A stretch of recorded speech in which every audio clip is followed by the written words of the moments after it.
Welcome, everybody, to the CFF Lists year-to-date performers review and our best worst predictions for Week 5, the upcoming week. I'm Jay Mill, your host, along with my partner Willie B. How you doing, Willie? Doing perfect. Got that fall weather finally, so we good. All right, I like how we get the weather report, and your mood and temper varies based on the temperature over there in Oklahoma. Yes, always. Subject to change, but we're good. All right, well, you made a commitment to bouncing back. You are gradually improving. You have gone from 4 points to 5 points to 6 points last week to narrowly defeat me. I had 5 points. You did have six. You hit on got the first place winner in picking the worst QB with Morton. He went out with the injury, obviously, so that helped. But who knows otherwise what would happen. Then you got Coleman. You picked Coleman to be the best running back, and that worked out. He was, in fact, the best running back out of the top 16. I got 5 points from picking Henry to be the best running back. He finished as the second best, so I scored some points there. And then Hanukkah, we had our debate, which we'll save for when we get to the tight ends. He finished second worst, so I got a point there. And then Kanak from Oklahoma was the third best tight end, so I got a point for predicting him to be the best. For those of you who are wondering what is all of that about, each week we take time to pick the best and the worst from the year-to-date performers list, the year-to-date leaders list, rather, and we get 3 points for picking the best and worst players from those lists, 2 points if they come in second to best or second to worst, and 1 point if they are third best or third from the bottom. Olympic style scoring there. So that's a review of the scoring for the season. Like you said, you're taking a slow creep back. I still got that big lead thanks to the 15-point output last week. So the season standings or season score is 28-15. So Willie, you still gotta keep grinding and keep improving that score.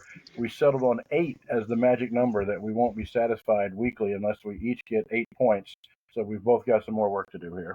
Yeah, I'm gonna reel you in. I think this happened probably a year before last. You kind of got out to the big lead, and then kind of reeled it in. So slow and All right, steady wins the race.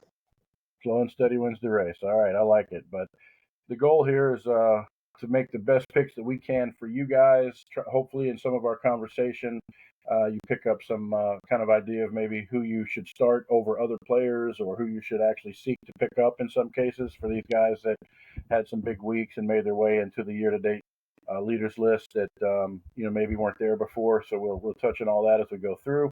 But let's get it going here with the receivers from last week.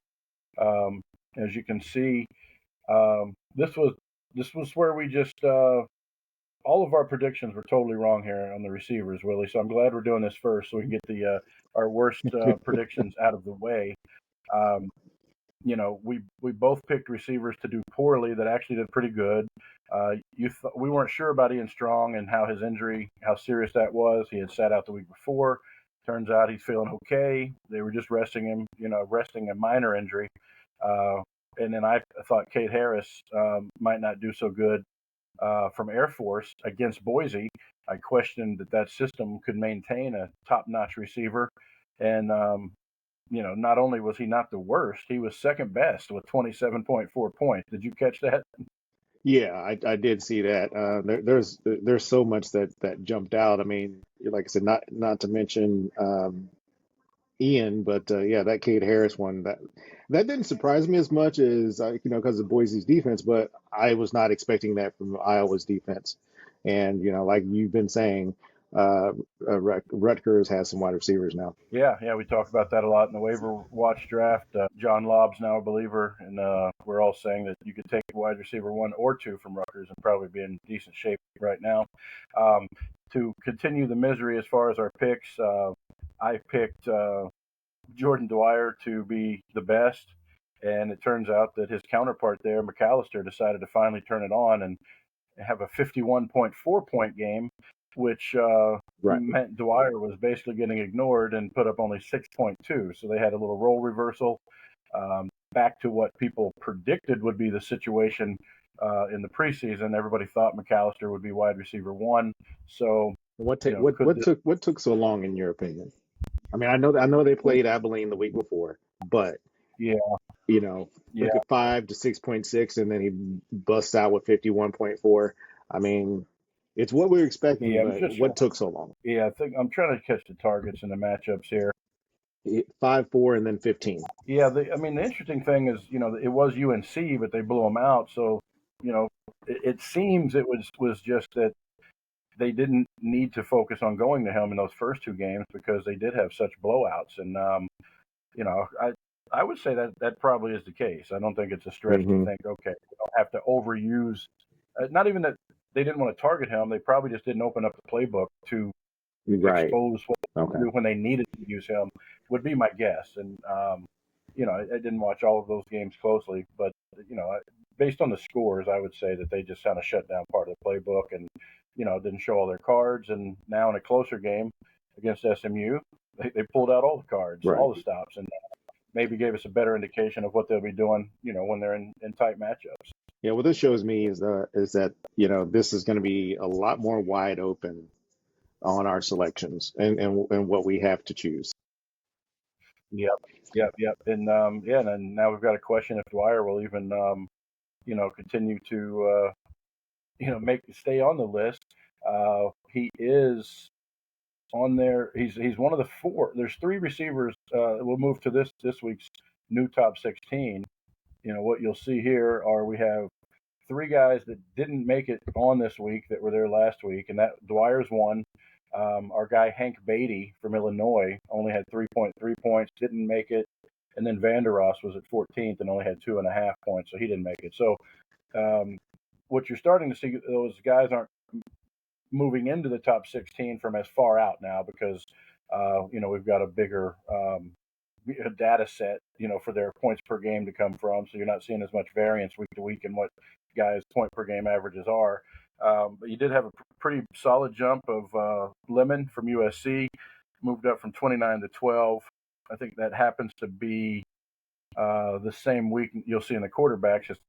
His quarterback is also moved into the top 16 quarterbacks. So, big offensive output for USC, leads to a couple of those guys making the list. The name I think is here to stay is Ohio's number one target, Hendricks. He moved. He wasn't far outside the top 16. He was at number 19, moves into the number 13 spot with 22.9. And then Jeremy Bernard was sitting there at 17th and made his way up to 14. We knew somebody from Alabama would emerge this year, in that. Well, at least our thought process was with the new OC back at Alabama, paired up with the head coach that he'd been with for years and years, except for last year when he left for the NFL. We had a feeling their passing game would get rolling there, and that one of the Alabama receivers, would end up, having a solid season as a result. And right now, that guy is Jeremy Bernard, um, who's he's got a ton of targets. I want to just look at that real quick. Last week he had, oh no, actually, he's just being very efficient. He has 5 targets, 4 catches. Week before, 3 targets and 3 catches. But he's put up 3 touchdowns in the last 2 weeks and just been very consistent. He's not going crazy because the targets are limited. It's 23 points, 22 points, and another 22 points. So it's very consistent production there for Bernard. Yeah, and the fact that he showed, whether it's a close game or a blowout, he's just going to take care of his business and get you your 22 points. I mean, that's what you want every week. Right, right. Yep. And if we had to guess between Lemon, Hendricks, and Bernard, which one? I've already stated it. I think Hendricks has the best chance out of the three to be the name that kind of sticks around in the top 16 consistently because I don't think Ohio has as many options as the reason why. And not again, fantasy football, not real football. It's not that he's better than Lemon or Bernard necessarily in real life, but he's in a better fantasy situation, I think. But do you have any different thoughts on that? Out of the new three receivers, Lemon, Bernard, and Hendricks, do you have a favorite who will kind of finish the highest out of those three this year? Let's see from where they are and on the list here. I was probably going to say Bernard would be the one who slips only because of the quality of competition. And maybe because of the limited targets that he won't remain that efficient with the tougher competition coming up. Maybe. Quite possibly. And then, like I said, I mean, SEC is a different beast. So, Mm-hmm. Lemon, I mean, they're just going to sling it no matter what because they have to. Mm-hmm. So, let's say I'll say I'm going to agree with you. Hendricks will probably be the one who stays, and then you're Mm-hmm. going to see Lemon. I'd say Lemon and Bernard will probably be around 18 to 20, and where I see them end up. Yeah, which is where they were hovering before this. The interesting thing is the you've got two totally different types of players there. If you want that guy that could have the really big game, it looks like it's Lemon. His problem is he's inconsistent. He's going from the teens to a 30, then the teens to a 30, whereas Bernard just kind of right there at 21, 22 points. So it'd be interesting to see if that's the way that plays out. I would say probably so because we always talk about Riley mixing it up there at USC and everywhere he's been. So you Lemon, you know, it's not going to be his last big game, but he could have 10 or 11 a couple weeks in a row too to disappoint you. Yeah, but then, like I say, he's still averaging it out, and then I just think that as a whole, Lemon has the better shot, only because they're I think you're right in terms of finishing with a higher points per game average at the right, end. right. Because I think once the SEC play comes in, you might that scoring might be a little tighter. So For Lemon may Bernard. have a Yeah. better chance of sustaining it. That's all I mean. Gotcha. Makes sense. Okay, so with me losing to you this week, 6-5 in the scoring, we have determined that the loser will get the first pick on our choices for the best and the worst. Um, and I did look ahead on this and try to get a little bit of a jump, so I'm not putting all my thought here live. And I think I'm going to go start off with my worst because I think that's the toughest to predict here out of this group. Um, Seems that there should be guys, scoring a pretty decent amount of points. I will say that I did strongly consider Cade Harris to be my choice for worst again. I still don't buy into the fact that he's going to do this all season long, although he made me look really bad last week. So he's my choice for second worst. But I'm gonna go with Omar Cooper again as my prediction for worst. He's another that I just with Surratt there playing with him. I know he again went against what I thought would happen and already had a second good game to follow up his 50-point performance from 2 weeks ago. Hmm. He went, but he still only had 19.8 last week. So, um, you know, I think against a tougher Iowa team, and Surratt being there, he's not going to be able to maintain it. I will still, argue that. So you think Iowa's defense will play better at home than they did when they what was up at Played Rutgers? Rutgers. Yeah. Hey, maybe Rutgers is just better on offense than Indiana. No, I do not think that. By the way, that's being facetious. But yeah, I just think they got to tighten up. They did better in the second half. They are playing at home, which could make a difference. So, and again, there's not many guys on this list that I think are going to have bad games this week. So it was a tough call. Cade Harris was my other choice. Be curious to see if you pick him. I do have one other that uh, would be equally as interesting based on what we've said in the past. But go ahead. I'll let you make your pick for best or worst, and then we'll see. If you touch on the other guy I was thinking about. Well, I mean, I'd love to take Scudero. We saw what Stanford's been doing, Hmm. but I think I see another one that's probably a little bit safer, and the one that Hmm. we've been talking about. And so I'm gonna roll with Chase Hendricks as my As for the best. Not bad. Going up against Georgia Southern, who they, Fantrax doesn't like. they're 122nd. I'm not sure why we have that listed that way. Well, they're Um, 96 in passing. okay, so maybe I'm on a different list here. Hold on. No, you're right. Maybe it's 120. Oh, you're looking at Georgia State. That's Georgia Okay, I Southern. got you. Yeah, that's Yeah, it. you're right. Okay, all right, that makes That's the sense. right number. Okay, Yeah, but they still, they're giving up 236 a game. Kind of the five touchdowns, which It isn't a ton, but it's kind of middle of the pack in terms of touchdowns allowed. And Hendricks is going to get his targets, like we said. So I think that's a good choice.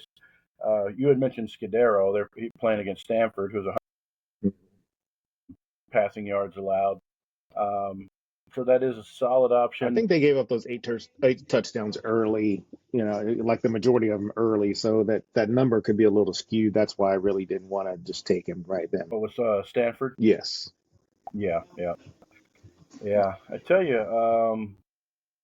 it looks like Voisin's got a pretty tough matchup too. They're going against North Texas at 11th. I actually like him as a player a lot, but I'm not going to touch him playing North Texas because they seem to be pretty good against the pass right now, only giving up 121 a game and 3 touchdowns. So it might be a tougher matchup than I'd like. Um, I like Jaden Barnes. I'm going to go Jaden Barnes, and I almost went with Jordan Tyson against TCU, but Barnes from App State has been getting a ton of targets. He was a big pickup recommendation. Uh, Not this week. Well, I guess the last 2 weeks. Um, but he had a bye, so Oh, you gotta love we those didn't get guys to see coming if off he could. buys. You gotta love the guy. You like that, and you gotta like his target progression: 8 targets, 11 targets, and then 14 targets. Um, so he And seems like a guy who's going to get 10 at least. Going against Boise, who's not the best against the pass yeah, this year. and the fact that he gets to see if he can keep his touchdown streak intact, and then Right. he has some nice matchups the next and then. Yeah. Now I don't like that Boise's only giving up 3 touchdowns, but again, they're giving up the yardage. So if you're in Mhm. a PPR league in particular, Barnes is definitely worth it there. And in our scoring, we do count 1 point per catch. So I'll pass it over to you. Who do you got for the worst? Well, I mean, you already touched on it. I'm gonna go Devin Boyson. You Okay. get, playing at North Texas. It might be different if they were playing at home, but I'm going to Right. give North Texas a little bit of benefit of the doubt, and what Yep. they've shown us so far this season. Giving up 3 touchdowns, they have 5 interceptions. They've given up 121.8 is Hmm. all through the air. So Yep. of the matchups that are left, I mean, that may be the safest. And I really don't want to stay up till 1:30 in the morning to watch Air Force in Hawaii, even though I probably will. Yep. Oh, it's not at Yep. Hawaii. Okay, great. That's even better. Okay. They play Yeah, early. they finally play early. So, Right. but What do you think though? Would you agree? Would Kate Harris maybe be your choice for second worst possibility here? Because I don't see a lot of guys that should struggle too much that are on the list this week. Ian Strong was the other one I was thinking of. They're yeah, going against Minnesota, who's pretty tough. I was actually thinking Ian, to be honest, Yeah, yeah. So that as would the be second. as your second. Yeah. Yeah. Okay. So you're not going to hate on Harris like I have been. Okay. You'll be the guy standing up for him. Yes. No, I no, Okay. I think he can be the real deal. I'm not seeing enough out of Hawaii. Even I mean, they played a pretty good game. But like I said, it all could be predicated on that time zone. I mean, we Yeah. we don't know what that's doing, and maybe that's why these games are, especially that last one. It was just a bunch of field goals. Yeah. Yeah. But no, he may not do the 8 for 179, but Right. I imagine he would score, so that should help, plump Yeah. that number back Yeah. And up. then I'm looking at his stats and being reminded why I didn't think he would do so well last week is because he had done some things on the ground as far as getting some carries and some touchdowns, but he wasn't really getting that many targets. So I thought maybe against Boise, you know, the targets would remain the same. It'd be tougher for him to score on the ground. So yeah, again, since they're using him on the ground, you might be right there. Hawaii probably a little more susceptible to giving up the rushing yards, and he's getting looks like 5 to 8 carries a game to try to do something there. So he's Air Force's version of Heidenreich. It looks like for sure. Yeah, because I'm looking at them. They let's see, they played 1, 2, 3. they've had four of their four home games, 4 out of 5. So they went to Arizona and they lost 40-6, Mm-hmm. and then everything else. I mean, it's just. I mean, Sam Houston is another one that's a little disappointing. But they play a lot better at home. That's for sure. And this is going to be their second road test, and that first one didn't go well. With that, let's move over to the quarterbacks.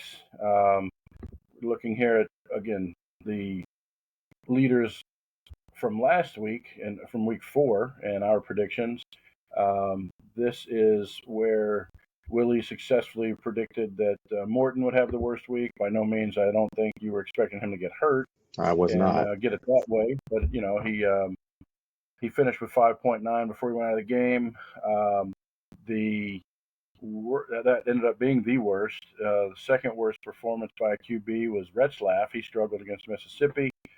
I'm not sure why neither one of us predicted him to be in the worst. Now that I'm looking back at this, because I predicted Fernando Mendoza to struggle against Illinois, and he made me look really bad because he finished with the best performance out of the top 16 quarterbacks with 31.1 points. Um, my prediction for the best was Robertson, who didn't have a bad week. He had 21.1. Um, and then your prediction, same situation. You had Aguiar, who had 21.8. Finished just outside of the top three. It looks like number 3 was John Mateer with 23.7. Second best performance was Jalen Daniels at 24.4. Who, by the way, we just happened to pick up Daniels in the Kings Classic to uh, we didn't realize it. I guess he's going to have to cover our tails because of the last minute surgery here that we're learning about from Mateer, who would have had a bye this week, but still expected to be out 3 to 4 weeks from what they're saying, right, Willie? Yeah, that's what they're saying. He did come out here and say that he was going to be ready for Texas. So if Okay. he does that, hey, I'm gonna give it. I'm gonna give it up to the kid. A lot of heart. Mm. We'll see. But I guess it happened in the first quarter. Yeah, Oh, is that what they're yeah, saying? I wasn't sure if it happened in practice yeah. or. No, kind of. I think he grazed a helmet of someone, and it happened then. So yeah, kudos And to then him stayed for on. Oh, gutting it out and getting the win. yeah. Nice. Okay. Yeah. Let's see what happens there. But fortunately, without even it wasn't even because of that. We kind of instinctively picked up Jalen Daniels. Hopefully, that move pays off since we were able to grab him.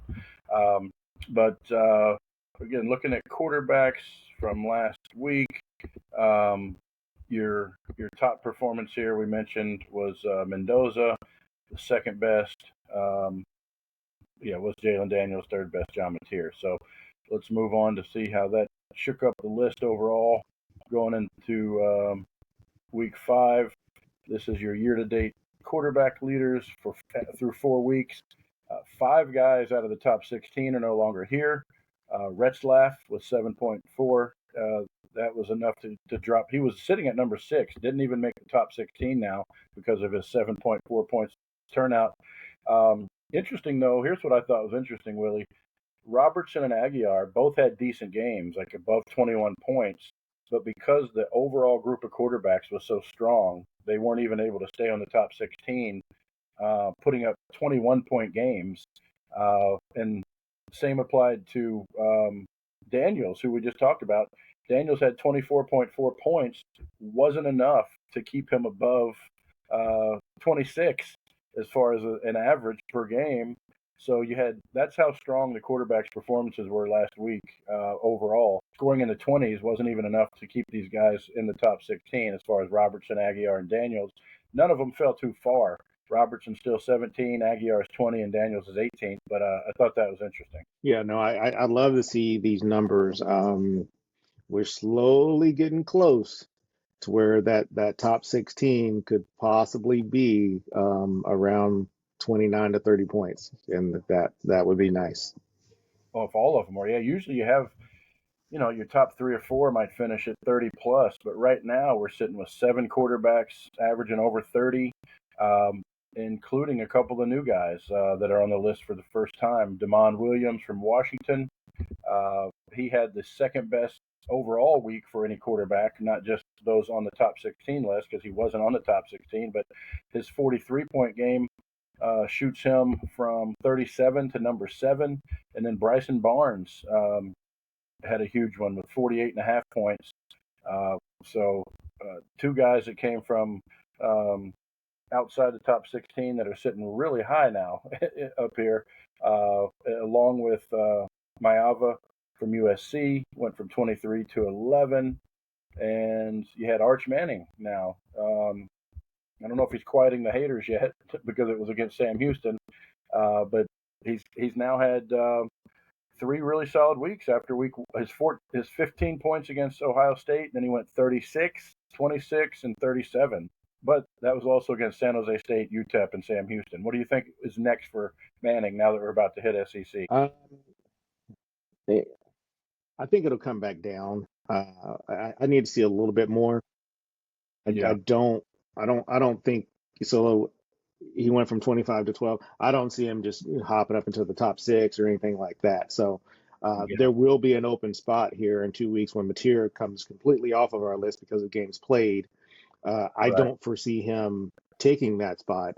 That to me would go to somebody like a Haynes King Hmm. or Williams, like you said. Um, or it could Minakuchi. I'm still on the Minakuchi bandwagon. They have the bye, so he'll slide out. I believe just because of the way the quarterbacks have played, and then he'll Hmm. he'll come back in. But I'm really impressed, and we haven't mentioned his name, Colton Joseph. I'm really impressed Right, with what they're right. doing. Yep. I never would have thought that. They asked me 3 years ago. No way. Yeah, and he's a guy that I think was close to a top 10 finisher last year, who nobody knew about, came out of nowhere, and was a preseason top 15 guy for most everybody.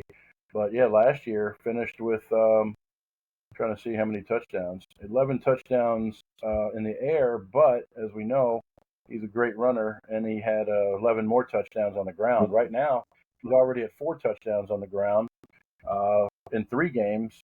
He had 11 in 9 games last year, so he's on pace to do a little bit better than that. So they're going to continue to make him one of the best dual threat options for CFF starting quarterbacks. And he's got Liberty today, who's tough against the pass, but again, it doesn't matter. He can run and pass. So be interesting to see if either one of us pick him. Um, we do have a few buys. Mateer's on a buy, Damon Williams is on a buy, and Arch Manning's on a buy, and Minakuchi's on a buy. So we got 4 on a buy. But with that said, Willie, you kick us off. Pick your best or worst prediction here for quarterback among the top 16. Best or worst? All right. And while you're thinking, I'll, I did learn that the go ahead. proper pronunciation for the Missouri quarterback, I guess, I've always said Pribula. It's Pribula. Prabula. Is how they All seem right. to be saying it. Okay. Uh, well, hey, without hesitation, I'm going Colton Joseph. I'll Okay, just go let's talk there. about I know Liberty. I thought they had like one of the easiest schedules. it. Hmm. Like you said, they don't give that much up through the air. Like I said, I'm gonna take a chance here, but he's in the top three for a reason, in my opinion. They've only given up 2 passing touchdowns, 135 yards through the air, but what is that? How much they given up on the ground? Let's see here. Maybe that's part of Who? the issue. Yeah, they've given up two Oh twenty yeah, six. they're 131st in yards, 227 yards a game, Right. And so or if you 226. can't stop the run and then you throw in a dual threat quarterback, that's going to Right. cause you even more problems. So Colton Joseph Yep. should have his way. The Uh, heyday. he so let's I'm gonna give him his 31 point Okay. 31. Oh, you're predicting it on the nose Yeah, here. I'm gonna give him his 31. All right. Um, okay. I think he's going to have a great game too. I love that Liberty's given up all those rushing yards, and that's going to open up the end zone for him.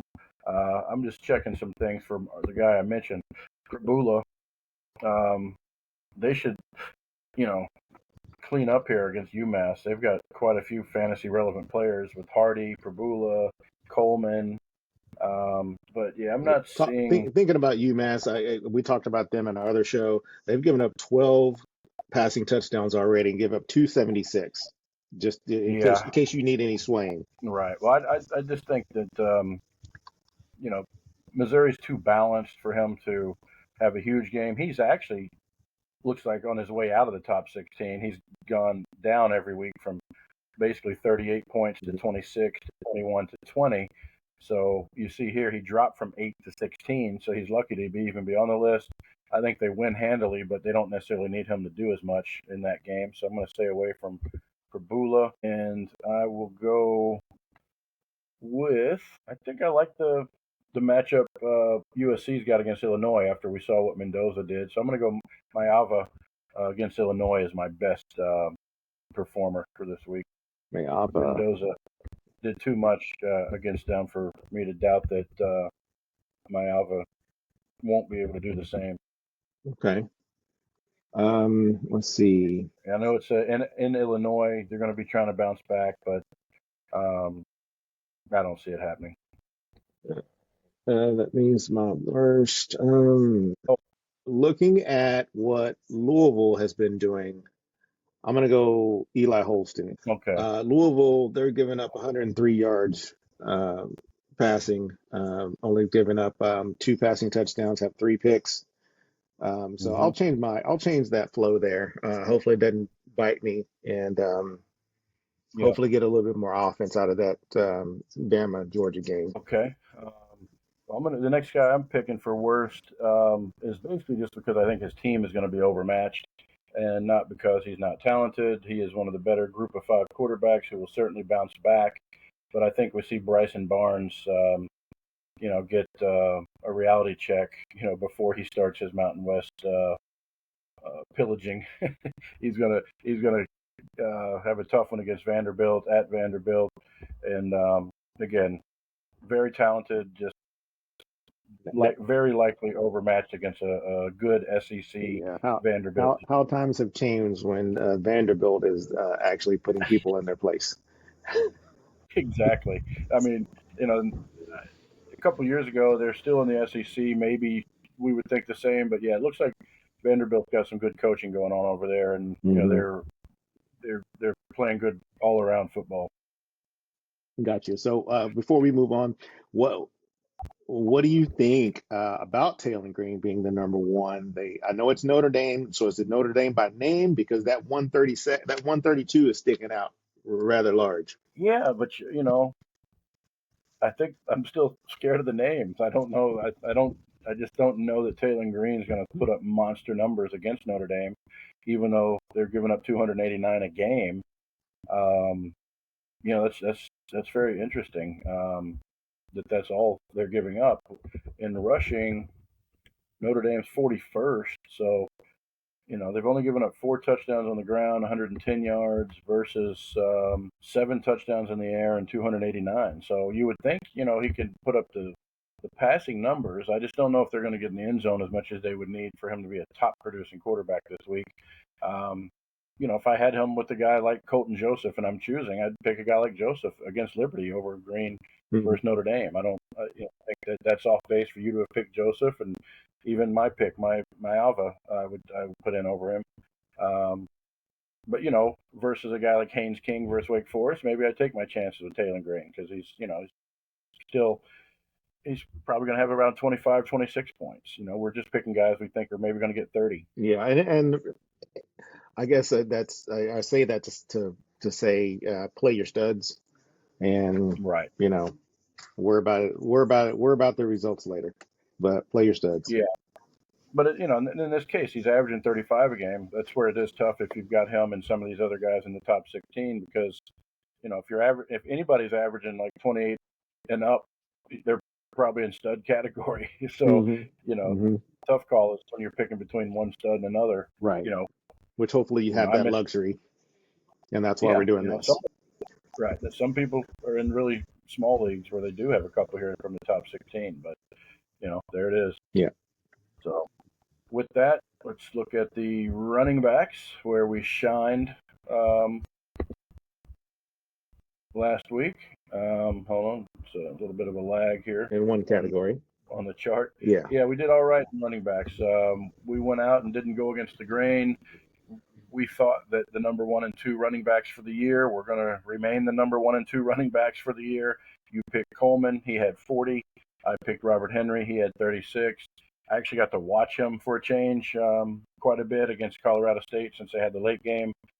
And man, just watching Robert Henry move, he's on a whole nother level in terms of his just explosiveness and speed. I was really impressed watching him in person in that game. Did you get to catch him by chance? Yeah, I did. I mean, obviously not in person, but yeah. Or you're talking about watching the actual game. Yeah, watching on TV versus just kind of looking at Yeah. stats at the end of the day or catching highlights. Yeah, Yeah. so he's kind of, I guess, a thick 5'9" is what you could be as far as the stature and everything, or is it just that he's just so explosive? Yeah, it's like a medium build. It's kind of along the Emmett Smith, Barry Sanders kind of Okay. size, I think. Um, but I've always thought that was like the ideal size for a running back when they're so close to the ground and they've Right. got that good balance, Right. that low center of gravity. Yeah, he's 5'9", 205. I think Barry was like 5'8", 210. Emmett was 5'9", 210. He's in that build, and it seems to work for him because I mean he can get up and find the holes and moves quicker from the backfield to the line of scrimmage as fast as anybody I've seen. I saw them pull that stat out on Monday Night Football for Derrick Henry and Gibbs about how they timed what speed they got up to from the time they moved out of the backfield to the line of scrimmage, and I think it was like 12 miles per hour already in the 3 yards they had to run to the line of scrimmage. But I wouldn't doubt if Henry was right up there in that category because he was really quick to get to the hole. Wow. Um, Yeah. I mean, like I said, there's a lot to love about what he's doing. I mean, when Mm-hmm. you're averaging 156 yards on the ground, you've already got 7 touchdowns. There's a lot to like there. So, Mm-hmm. great pick by you. Great performances by Well, Henry. yeah, and same with you. It doesn't look like there's no reason to doubt what Jonah Coleman's workload is going to be this year and what he's going to be able to do with those carries. Yeah, no, I mean these are obviously the two best backs, fantasy backs right now. Um, Mm-hmm. Coleman's going to have a big test this week, so we get to see what Washington and Mr. Coleman bring to the Big Ten. But so far so good. He still Yeah, he still can get his done through the air. He had 6 receptions for 104 yards and a touchdown. I was just looking at very interesting here that and probably give Coleman owners some hope that they can get it to him any way they need to because his carries were cut in half from week one. He only had 12 carries this week after kind of starting the season with 24 and then getting 15. But they made up for that by getting him 7 targets, and he caught 6 of those 7 targets to get over 100 yards in the air. So even though he didn't get 100 rushing this week, he made up for it with 104 in receiving and a touchdown, Right. and still had 2 touchdowns on the ground. Right. Yes. And his second 40 plus point performance. So yeah, Yeah, he's yeah, just sometimes you see that man amongst boys type of deal, and for whatever it is what's going on in Washington State, he definitely looked like the best player on the field. yeah. Now we're about to find out what's going on with him and get a good Big Ten reality check because he's got Right. Ohio State, Yep. Maryland, Rutgers, and Michigan coming up. All four who this is a Fantrax rating are like 42nd or better in terms of giving up points to running back. So he's got some tough sledding, as they say, coming up. The real test. Right. And then in contrast, Henry gets Temple, Rice, and North Texas. North Texas is no slouch, but Yeah. The that's a beauty, little bit of the different G5, competition. right? The beauty of the G5 guys. Right. But wrapping up our predictions from last week, Jamari Taylor did have a. I predicted him to be the worst. I almost got it. I think he was fourth worst. He finished with 14.2, as predicted. It looks like Virginia is going to kind of start distributing the ball to a few more guys here and there.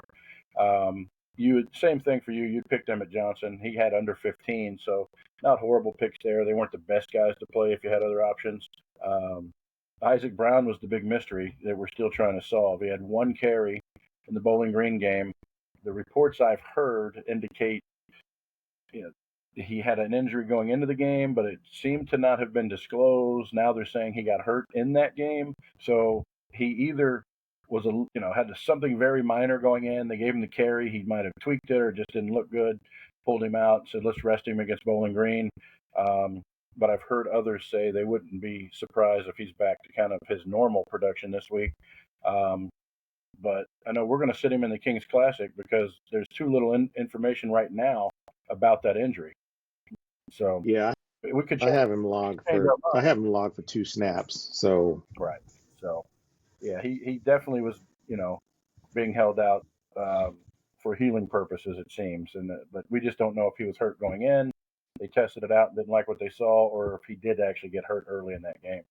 yeah, let's see, going Like, back because the week before, looking mm-hmm. at them, let me see, let me pull up Brown real quick.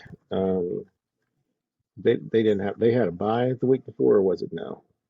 Yeah, Isaac Brown. Here we go. Week 3. Yeah, he had one for 18. So I would say, but no, he had they had a bye. That's what it the was. week before. Yeah, yeah, So even more interesting, coming out of a bye. right, So that makes you think maybe he got hurt early in the game and they just held him out for the rest of the game. right. So keep your eyes and ears open is all we're saying on Yeah, King on. yeah. I'll have to go back and I'll run back and look at that after we're done here and see exactly what happened there. But in terms of how that all these performances shook things up for the um, year-to-date top 16 for the running backs, that knocked four guys out, including the guy we were just talking about, Isaac Brown, from number 9 to outside the top 16. You had Jamari Taylor, who I also just mentioned from Virginia. His 14.2 wasn't enough to keep him in.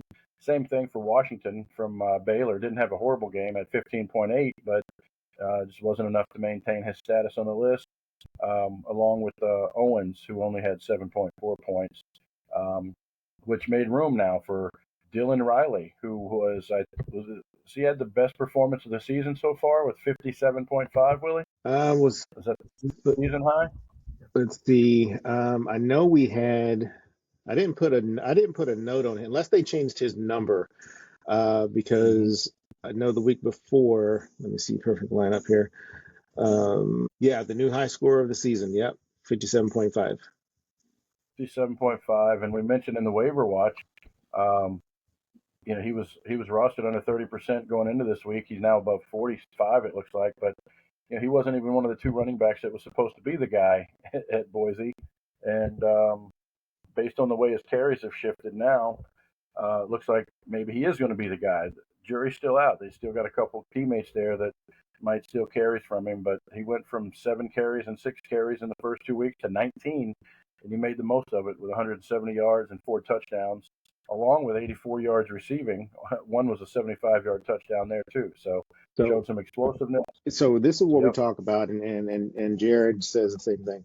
Those guys coming off the bye. So you put up on tape against Eastern Washington his 123 and a score. Mm. Yeah, guess what? You have a great week of practice, and then all of a sudden you get your 19 carries for 171. Is that how that Yep. works? I'd love to know the process, but it sure seems to be the case when you get these guys who coming off their buys and they're getting into the flow of the season and whatnot, and then boom, here they are. Yeah, can you check the snap count for Sire Gaines? That seems to be where he stole the carries because Gaines went from 14 carries the week before to only 3 this week. All right. Um, and it said, he was fully healthy and participating in practice, I think Gaines but he didn't. didn't Gaines have like a big fumble the week before, but yeah, Gaines only had 10 snaps. Yeah, and it said the note from Monday on Fantrax is he didn't practice until the Thursday leading up to Boise State's Week 4 game, and then he only had 3 carries, even though they're saying looking healthy and in practice this week. Hmm. Looks like he didn't practice much last week and then only got the 3 carries. So I would say still be cautious. Don't a lot of people put up a lot of money to get Dylan Riley this week, but they've still got Gaines and Malik Sherrod on the team, and Sherrod had his own 20 points this week as well. So they're not going to just forget about these guys. Um, but it's just another. It just makes the committee more confusing and more interesting is the way I'm looking at that one Yeah, right and now. I will say this. I mean, Gaines has put it on. He's like I said, he did have that fumble.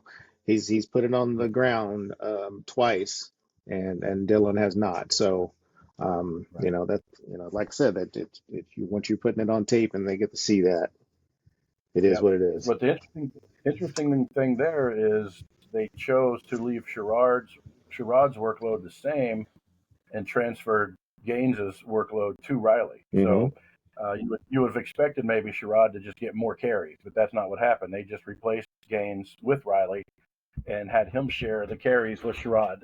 Gotcha. So Yeah. you did not see a boost on Sherrod. So, anyways, that's that.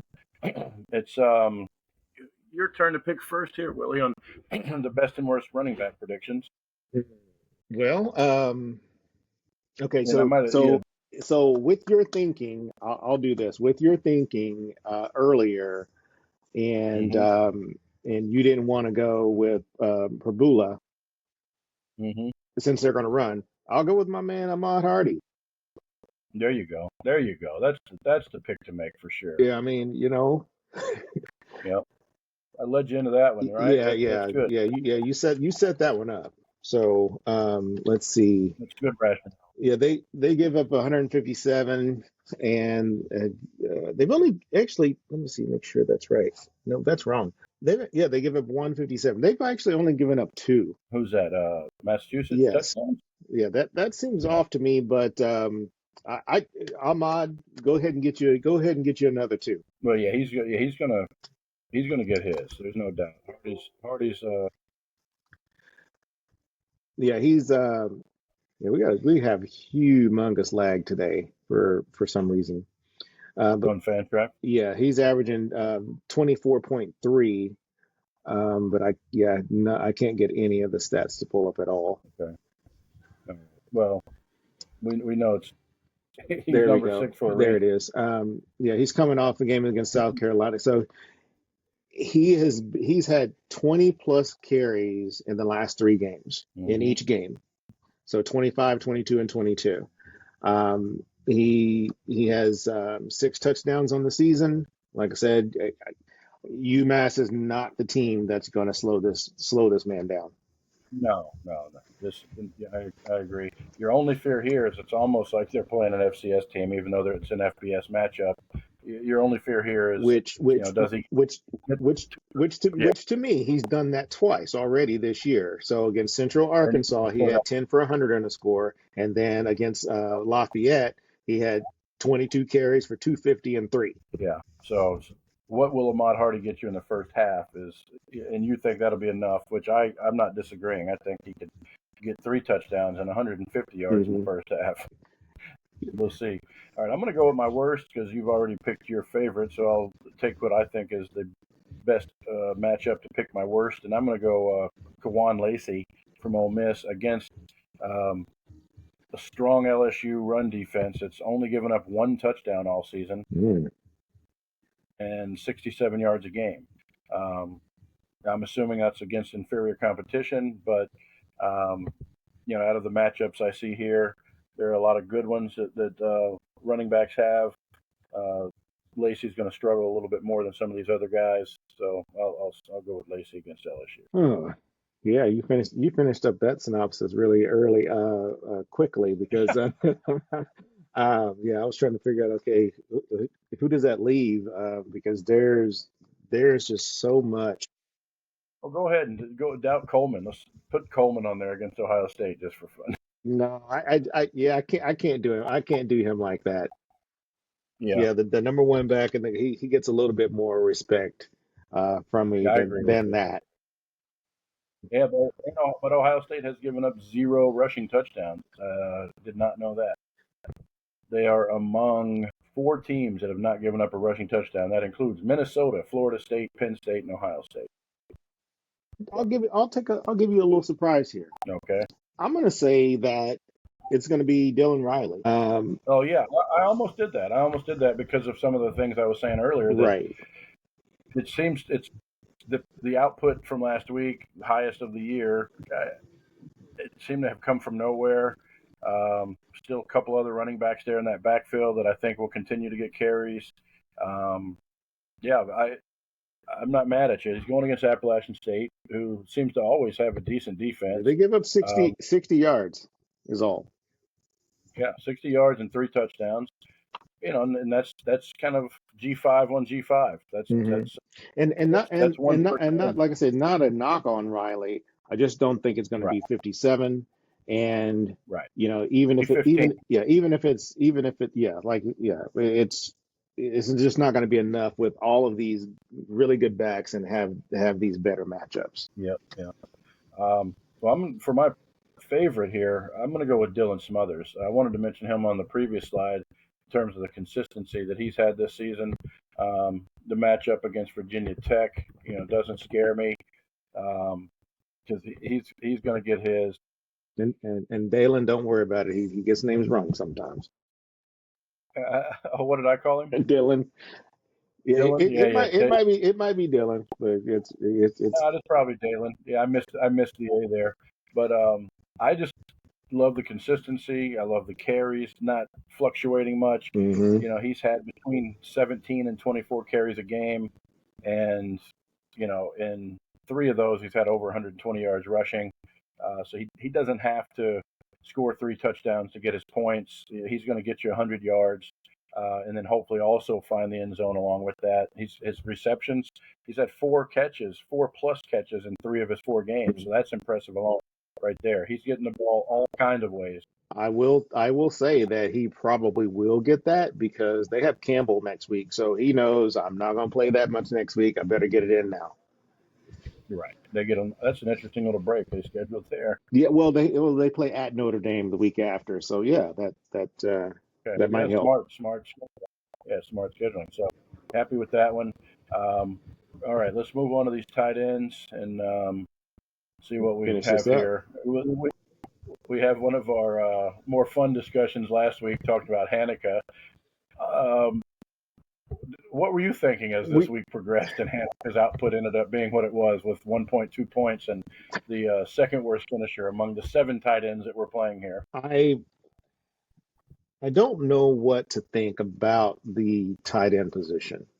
I never in do. general? I never do, Right. honestly, because the guy kept you in the Missouri game. Hmm. Okay, 6 for 74 and 2 scores. You lost 42-31. Then you come back and you give him one target. I get it. You blew out West Virginia. Perfect. But at least show the Right. kid some love. Right. 1 for 2? It Are you looks kidding me? it looks like to me it's similar to the McAllister situation, the wide receiver from TCU, where they're only going to use him when they think they really need to use him. Like maybe you were right a little bit in the sense that he's going to be more of a go-to guy than I thought. But again, this is kind of a wild guess too because he against really bad teams or blowouts, he's only getting 1 or 2 targets. But then against Missouri, and they were in that game, he got 6 targets and caught all 6 passes. So But maybe he's just a guy that they're not going to waste when they don't need him. yeah, and I guess it's also, I mean, his snap count is really low in comparison. Okay. So maybe I need to see however many other tight ends are out there. But still, Yeah. 33 snaps, he gets one target. But Yeah. like I said, Interesting. that's the most snaps he's had all season also. So Yeah.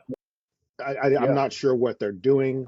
I will tell you that going back on this train, Mr. Terrence slash Clarence Carter, I'm not going to doubt you anymore. Oh no. Even Don't worry. without your number one quarterback, you still continue to get it done. I was completely wrong there, and Yeah. we'll see what happens maybe in the next couple of weeks. Do we know? Well, they have a bye, which is good. Hmm. So I mean, I picked him to be the worst. He was the first. Um, Right. so they have that bye, but it'll be interesting to see how he fares, without Morton. But I would imagine that this new quarterback should, be his best friend. Well, interesting you said it. I did look up the Fantrax update, which I believe they are fed from RotoWire, if I'm not mistaken. Morton is sore from the hit he absorbed against Utah, but he is not expected to miss any action. How about that? Okay, Yeah, yeah. interesting. So looks like he just kind of took a rough hit. nothing serious, Hmm. sore. Interesting description. He's just sore. Hmm. He'll be all right. Nothing to see here is what they're saying. So we'll see. But interesting. Okay, so how about this fact? The one of the other really both of these guys were in the top five, Hanukkah and Raritan from Notre Dame. And because of their really poor performances, both of these guys aren't even in the top 12. They went from being in the top five to not even being in the top 12 because Raritan, as we discussed in the waiver watch, had 0 points, but he did play, you said, 40 plus snaps, but he only managed one target. So we have no clue what, Right. as bad as it is trying to figure out what's going on in Kansas, it's even worse trying to figure out what happened with Raritan Right. at Notre Dame. And the fact that it didn't help that we had five of these guys on the list who had buys. That didn't help. Right, But right. actually, yeah. So yeah, it just didn't help us. But tight end to me is usually a crapshoot. But there is one guy that I'm not gonna. I mean, actually, there's two guys I'm not gonna underestimate anymore going forward. Okay. You said Carter, and who else? Who's the second Well, one? I'm gonna save him just in case I got to take him on the Okay. next slide. All right. Well, I did get a point here. Kanak from Oklahoma finished as the third best, which again, we had a little bit of a cheat here. Only seven of these tight ends were playing because five were on a bye, so we should have got some points. Unfortunately, we only got that 1 point from the whole tight end group. Or no, sorry, I did get points for Hanukkah finishing second worst. So I got Right. points for predicting Hanukkah to have a bad week in our disagreement, and then Kanak for being the third best with double digits again. So how did that shake up the list? Your boy Terrence Carter sitting there at number one, averaging 16.3 points a game. It's tough for tight ends to get up to 20. We'll see. He's working his way up, trying to get up to that 20 points per game. Him and Dorian Thomas sitting there, both with 16.3. We didn't mark it as a tie, which tells me that Thomas has got to be 100th of a point lower there than Carter. Another big bounce back by Michael Trigg, who went from 15 to 3, seems to be fully recovered. And then Jeremiah Franklin, I believe, was on a bye, so he stayed where he was at number 4. But the new names here, you had 4 new names. Rex Steiner is making his way in from Jacksonville State, the guy who's actually a wide receiver and is truly the cheat code for this year because he is every bit a tight end in name only, to quote Eric Froton. Uh, uh, the Tino's tight end in name only, Mhm. not playing that position at all. And then we've got Carson Ryan from BYU making his way from 29 up to 12. And then Dallin Bentley um, from Utah, who I actually saw make a couple of catches and was pretty impressed. So it's not really a surprise necessarily to see him working his way onto the list because he's putting up some pretty consistent numbers off the radar. Also, I think Bentley is a guy you could pick up in some leagues. He's 25% rostered, and he's sitting here as the number 11 tight end in the league, and maybe one of the more consistent guys that would not frustrate Willie. He's put up 14 points, 12 points, 9 points, and 14 points. So there's one of your consistent tight ends, Willie. Yeah, I mean, for sure. I'm really happy to see some of these guys off buys and Right. back. Um, we talked about Trig. We'll probably talk a little bit more about him in a second.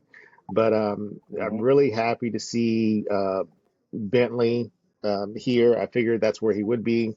And I have faith in Carson Ryan. I picked up a few shares of him in a couple of leagues. I Yeah. like where that's going.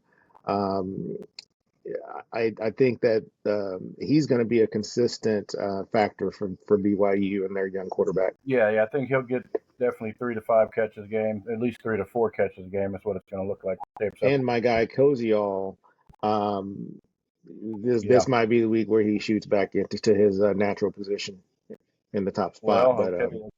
I don't want to Yeah. steal it from you. Okay. And am I picking first? Mm, um, let's You might see. have just given. You might have No, just handed so me no, one. you went first. I went first. You went first. No, it's me. Okay. Well, then you might want to take Cozy all there, or I'll probably be Yeah, taking him no, I definitely have to take Koziol. as your prediction for the Yes, I best mean, tight end this Oregon week. State. I don't have the number, but whatever the number is, I know it's bad. Um, But I'll take a look. They are 11 touchdowns given up, which I believe is the worst in all of college No, football, and there's a 280. no. Well, UMass has 12. We talked about that. But they Right. do Okay. give up 285. And second most touchdowns. The Yes. only team as bad as Sam Houston State, and then Massachusetts with 12. Yeah. There you go. So Yeah. Tanner Kozial should get you should get enough before they take you out of this game to Hmm. position yourself and let the country understand that you should be the number one tight end in the country. Right. Yep. I like it. I also like the newcomer here to this list for this season to maintain his status at the top. I like old Dorian Thomas um, to continue rolling as the most unknown player at the top of any of these charts for any position. When the season started, nobody had a clue. You can't tell me you did. Nobody better claim that they knew who Dorian Thomas was and what he was going to do. He did take a dip against UCLA, only had 4 targets and 3 catches, but still managed 7 points, which, if for a tight end, isn't horrible. Um, he might not get the 29 he got in week one, um, but I think he's able to get 15 or 16 and maintain this average this week. Again, the rival game going against New Mexico State. That's it. Uh, um, this one is just kind of bad. It'll probably be what you take one, I take the other. Okay. Let me see Boston College first. Oh, by the way, too, yeah, Trigg should have a good game against Oklahoma State. That would have probably been my other Yeah, option there. I would think he would. With Hmm. everything that's going on, I would think so. Um, Yep. I was really, man, You got the head-to-head yeah, matchup with Minnie playing against Franklin. they're coming off a bye. So can't tell if he's healthy now. Um, Burkle? yeah, the thing is about Brahmer, he's not really getting enough. He's not getting enough targets. So to even he had that one big game, and then he had one against Iowa as well. But Mm-hmm. um, I'm gonna let me go Benjamin Brahmer. Oh, that's funny. Okay. Yeah, let me go Benjamin Brahmer. All right. The One reason of I them has to fall off. Maybe I chose the wrong that one. makes I don't know, but I'm gonna say yeah. Benjamin. Okay, that's definitely going to make it fun because I'll go with I Burkle. almost, like I I'll said, pick Burkle. I almost went Burkle, but Yeah. and only because Well, of the injury. But they had a bye. Hopefully he's ready. yeah, and Arizona State is Arizona. pretty tough. Oh yeah, yeah. I'm sorry, Arizona is pretty tough against the pass.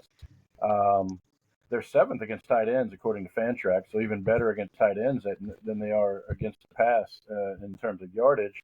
Um, yeah, I'm just not a Burkle believer. You're not a Brahmer believer. I'm not a Burkle believer. Um, I think you see both of these guys, if nothing else, cannibalize each other a little bit. Neither one of them are getting crazy targets to begin with, but I think they both just kind of continue to get 3 or 4 targets a game each. And I don't know that they can do too much with that against Arizona. And the thing is, Benjamin, he gets the dual wide receiver tag, but both these guys are Hmm. 6'6", 6'7", and 250. So I mean, they are tight ends. Right. One may be more athletic than the other, but like you said, there's only so many balls that need to be going to the tight end position, and it's Yep. going to be one of these two. All right. Let's do this for fun, and then we'll close this thing out. In the head-to-head matchup with Franklin from Boston College going against Mason Minnie from Cal, who will have the better game between Franklin and Mason Minnie? Both of them here. Minnie's at number 10. Franklin's at number 4 right now for the year. I don't. Oof. Um, I can give you the answer if you need to you, know it. you you can give me the answer. Yes. Let's see. I know you like Minnie. I'm going with my guy Manny. All right. Well, I'm going with Franklin. Yeah. All right. We got a couple good battles here. We got the Burkle Brahmer battle and the Minnie Franklin battle head to head there. Yeah. All right. Okay. So You're yeah, on. so All right. let's say if it's somewhat if it for whatever reason we tie this week, that'll be the tiebreak. That'll be the tiebreaker for who picks first. You got Mm-hmm. it. The Minnie and Franklin head to head. You Yeah. got it. It's here. Well, that's it. We've talked about as many players as we can talk about in an hour. We appreciate everybody tuning in. Feel free anytime to ask questions on the YouTube in the comments as you're watching. We'll get those answered, or just hit us up uh, on this post on Twitter. We're more than happy to give some thoughts on different players and different matchups whenever you guys need it. Appreciate the questions we get in the DMs also. Try to answer those as often as we can and as quickly as we can. But that's it for me, Willie. Have a wonderful week enjoying college football. We got a couple big matches this week with Oregon and Penn State and Alabama, Georgia, both at the same time, Saturday night. Right. Yeah, So yeah, enjoy. yeah. That's crazy that they're both at the same time, which is a little ridiculous, but it is what it is, and that's Yeah, all we can do. But also, right. if you can't watch, you can listen. We are on Spotify, so you can catch us there. Thank you guys for watching and listening, and good luck this week.